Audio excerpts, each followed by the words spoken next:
Hello everyone, Jai Hind, नमस्कार, welcome you all to mission competition. आप सभी का स्वागत है। सबसे पहले आप सभी को राधे राधे, जय श्री राम। दोस्तों, काफ़ी लंबे टाइम से पेंडिंग है बिहार के अंदर में असिस्टेंट प्रोफेसर का भर्ती। अब असिस्टेंट प्रोफेसर नाम सुनते ही अपने आप में ये एक रॉयल पद भी है, जॉब भी है, और एक तरीके से अगर आपका रुचि है पढ़ाने में और ख़ास करके आप प्रोफेसर बनना चाहते हैं, बहुत लोगों का ये ड्रीम होता है कि भाई हम प्रोफेसर बन के हम भविष्य को नर्चर करें, आने वाले पीढ़ी को हम पढ़ाएं। तो आपके लिए गोल्डन अपॉर्चुनिटी है। बिकॉज पहले जो चीज़ें नहीं थी, जिसकी लंबे टाइम से मांग चल रही थी कि भाई जो पोस्ट ग्रेजुएट वाले जो भी छात्र हैं, पीजी वाले छात्र हैं, उन सबको अलाउ किया जाए। अब पीजी के साथ अलाउ करते ही आपको एक चीज़ दिमाग में आता है कि भाई हमको तो जो है नेट क्वालिफाई करना पड़ेगा। ठीक है, तो मैं यहाँ पे एक ही चीज़ बोलूँगा, अब जो नियमावली आया है इसमें केवल और केवल नेट क्वालिफाई अगर आप करें तो बहुत अच्छी बात है, अगर नहीं भी किए हैं तो भी आपको मौका मिल सकता है। किस प्रकार से, ईच एंड एवरीथिंग हम लोग इस वीडियो में डिटेल में जानेंगे। और सबसे बड़ी बात है, ये जो असिस्टेंट प्रोफेसर भर्ती है, इसका एग्जामिनेशन ना आपका बिहार एसएससी के द्वारा कंडक्ट होगा, ना बीपीएससी के द्वारा कंडक्ट होगा, ना ही बिहार में कोई भी ऐसा आयोग जो कॉम्पिटिटिव एग्जामिनेशन का परीक्षा लेता है, ये ऐसा कोई भी आयोग नहीं है जो इसका एग्जामिनेशन कंडक्ट करवाएगा। इसका एग्जामिनेशन बिल्कुल डिफरेंट विश्वविद्यालय आयोग के द्वारा ही करवाया जाएगा, यानी कि state university second service commission के द्वारा जो है, यानी स्टेट यूनिवर्सिटी सर्विस कमीशन, इनके द्वारा इसका एग्जामिनेशन कंडक्ट करवाया जाएगा। अब क्या है सारा मामला, इस नियमावली के बाद हम लोग डिटेल में सब कुछ समझ जाएंगे। चैनल पे हैं तो सबसे पहले टेलीग्राम चैनल को जाके ज्वाइन कर लीजिए, वहाँ से आपको सारा का सारा लेटेस्ट अपडेट और वाइटल इन्फॉर्मेशन प्राप्त हो जाएगा। सो दोस्तों देखिए, हम लोग आ गए इस नोटिस के ऊपर में। Status for appointment as assistant professor in the universities of Bihar 2025। तो ये 2025 का जो है नियमावली बनाया गया है। और मैं आपको यहाँ बता दूँ, इसका लास्ट अपडेट जो इस नियमावली के बारे में हुआ था वो 2014 में हुआ था। तो काफ़ी लंबे टाइम से एक तो भर्ती पेंडिंग है। ठीक है, अब यहाँ पे देखिएगा, short title extend and commencement the statutes में be called the statutes for the appointment assistant professor for the university of Bihar 2025। तो 2025 का ये नियमावली कहा जाएगा असिस्टेंट प्रोफेसर भर्ती के लिए। ठीक है, अब यहाँ पे देखिएगा, अब यहाँ देखिएगा, commission means what, the Bihar State University Service Commission as established under Section 3 of the Bihar State University Service Commission Act 2017। ठीक है, तो यहाँ पे देखिएगा क्लियरली, यहाँ पे आप कमीशन मतलब क्या समझेंगे, तो बिहार स्टेट यूनिवर्सिटी कमीशन, यानी कि BSUSC। ठीक है, आप ये समझेंगे Bihar state university service commission. तो यानी कि देखिए, काफ़ी लंबे टाइम से पेंडिंग था और बातें चल रही थी कि भाई इसका एग्जामिनेशन जो है बीपीएससी के अंडर में दिया जाए, बीपीएससी इसका एग्जामिनेशन कंडक्ट करवाएगी। बट स्टेट कमीशन ने, यूनिवर्सिटी स्टेट कमीशन के द्वारा स्पेशली ये डायरेक्टली बोला गया कि नहीं, हम इसका एग्ज़ाम खुद कंडक्ट करवाएंगे और हम इसका भर्ती खुद लेंगे। ठीक है, तो इन्होंने इस संबंध में क्लियरली मेंशन कर दिया। बहुत लंबे टाइम से पेंडिंग में था, लेकिन अब फाइनली इसके ऊपर में प्रॉपर ड्राफ्ट बन गया है। आप यहाँ पे देख सकते हैं, ये ड्राफ्ट है और ये फाइनल होने के लिए चला गया और ये फाइनल कुछ दिन में आपके सामने नियमावली के रूप में दिख जाएगा। ठीक है, अब department means higher education department, government of Bihar. तो जो गवर्नमेंट ऑफ बिहार से जो हायर एजुकेशन डिपार्टमेंट है वो इसमें रिक्रूटमेंट के लिए जो है रिस्पॉन्सिबल होगी। अब यहाँ पे हमको बता दें, काफ़ी लंबे टाइम से जो भर्ती पेंडिंग है, तो अराउंड देखिए 9500 के आसपास जो है पदें हैं अराउंड। ठीक है, इसमें अभी, और इसमें देखिए असिस्टेंट प्रोफेसर के साथ साथ नॉन टीचिंग वाले भी पद है। नॉन टीचिंग में से क्लर्क हो गया एंड सो ऑन, ऐसे ऐसे पद। तो लगभग जो करेंटली जो आपको असिस्टेंट प्रोफेसर पद पे जो भर्ती होगी वो 9000 प्लस पदों पे जो है ये आपको भर्ती होगी पैन बिहार लेवल पे। ठीक है, member means member of Bihar state university. अब यहाँ पे ये इंपॉर्टेंट है, ये आपको समझना पड़ेगा।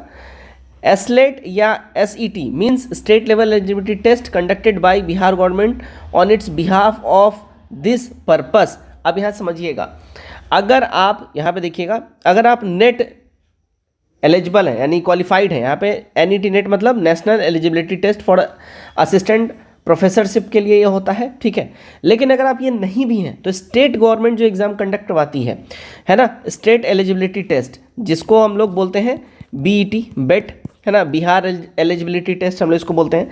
तो अगर आप बेट भी क्वालिफाइड हैं, अगर आपने नेट नहीं क्वालिफाई किया, आप बेट क्वालिफाइड हैं, तो भी आप इस भर्ती में बैठ सकते हैं। क्लियर्ड इसका मतलब है। अगर आप नेट क्वालिफाइड हैं तो वेल एंड गुड, तब आपको बेट में बैठने की जरूरत नहीं है। लेकिन आप नेट क्वालिफाइड नहीं हैं तो अगर आप बेट क्वालिफाइड भी हैं तो बैठ सकते हैं। ठीक है जी। अब देखिए यहाँ पे एजुकेशन क्वालिफिकेशन की हम लोग बात कर लेते हैं। अब मास्टर्स डिग्री विथ 55% मार्क्स, ठीक है। आप मास्टर्स किए होने चाहिए। मास्टर्स में जैसे कि एमकॉम अगर आप किए हुए हैं, यू विल बी एलिजिबल, ठीक है। अगर आप देखिए, अगर आप एमएससी किए हुए हैं तो आप एलिजिबल हैं, एंड सो ऑन। आप मास्टर्स लेवल की जितनी भी डिग्री आप अगर रहती है, अगर आप वो कर रखे हैं, आप एलिजिबल हैं। लेकिन बशर्ते 55% मार्क्स या उसके इक्विवेलेंट ग्रेड आपका होना चाहिए, ठीक है। Whenever the grading system followed in concerned relevant allied subject from Indian university, ठीक है। अब यहाँ पे देखिएगा equivalent degree accredited foreign university, यहाँ पे अब देखिए 5% का रिलैक्सेशन मिलेगा अगर आप एससी हैं, एसटी हैं, ईबीसी हैं या नॉन क्रीमी लेयर है, बीसी हैं अगर आप, तो आपको 5% का रिलैक्सेशन मिलेगा। यानी कि 50% मार्क्स के साथ अगर आप पोस्ट ग्रेजुएट पास हैं तो आप इसके लिए अलाउड रहेंगे, ठीक है। Candidate of the state while specially abled, blindness, low vision, deaf, hard hearing, ये सबको एक अलग से जो है इनको ये दिया जाएगा, मौका दिया जाएगा। अब यहाँ पे एक चीज़ समझिएगा आप लोगों को यहाँ पे, अब जैसे कि आप यहाँ देख ही रहे हैं किस स्टेट गवर्नमेंट के लिए, तो गवर्नमेंट ऑफ बिहार के लिए है।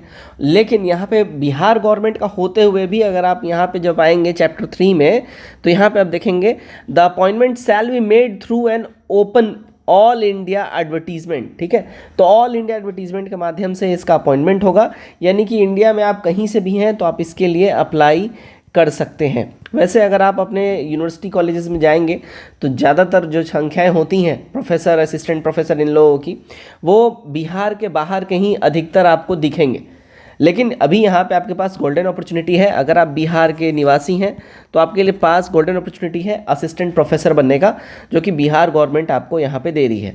तो जैसा मैंने आपको यहाँ पे बता दिया, एजुकेशन क्वालिफिकेशन में आप यहाँ पे देख सकते हैं, अगर आप मास्टर्स डिग्री पास्ड आउट हैं 55% मार्क्स से अधिक, अगर आप जनरल कैटेगरी से हैं तो आप अलाउड हैं, एलिजिबल हैं। लेकिन इसके साथ साथ जो स्टेट लेवल का जो एलिजिबिलिटी टेस्ट कंडक्ट होगा वो आपको जो है पास करना कंपलसरी होगा, ज़रूरी हो। अब इसके अलावा अगर आप आगे बढ़ेंगे, ठीक है, तो यहाँ पे देखिए अब क्या है, the PH degree of candidate has been awarded in a regular mode. अगर पीएचडी डिग्री है तो वो भी इसमें रेगुलर मोड में इसको अवॉर्ड किया जाएगा, वो भी अलाउड रहेगा, ठीक है। अब जरा इसको देखिएगा, Beside fulfillness the above qualification, the candidate must have cleared national eligibility test, है ना। हर एक कैंडिडेट को जो है मस्ट मतलब ये कंपलसरी है कि नेट जो है वो क्लियर होना चाहिए by the UGC, university grant commission के द्वारा जो नेट होता है, और द सीएसआईआर, और similar test accredited by the UGC at national level और स्टेट लेवल, ठीक है, एलिजिबिलिटी टेस्ट। अब यहाँ पे देखिएगा जो स्टेट यहाँ पे बोला जा रहा है, या तो आप नेट क्वालिफाई कर लीजिए या तो फिर स्टेट लेवल का जो एलिजिबिलिटी टेस्ट होता है जिसको SLET बोलते हैं या SET बोलते हैं, ये आपको क्वालिफाई करना कंपलसरी है, conducted by the Bihar government और by the agency on its behalf for this purpose, ठीक है। तो जो भी एजेंसी होगी जो स्टेट गवर्नमेंट के लिए एलिजिबिलिटी टेस्ट कंडक्ट करवाएगी वो आपको पास करना कंपलसरी होगा, ठीक है। Provide that the candidate having a PhD degree in relevant discipline in accordance with university grant commission, minimum standard and procedure for award of MPhil PhD degree regulation 2009 और 16 amendment. तो भाई PhD डिग्री है या आप MPhil कर रखे हैं तो आप तो 100% वैसे भी अलाउड हो जाएंगे।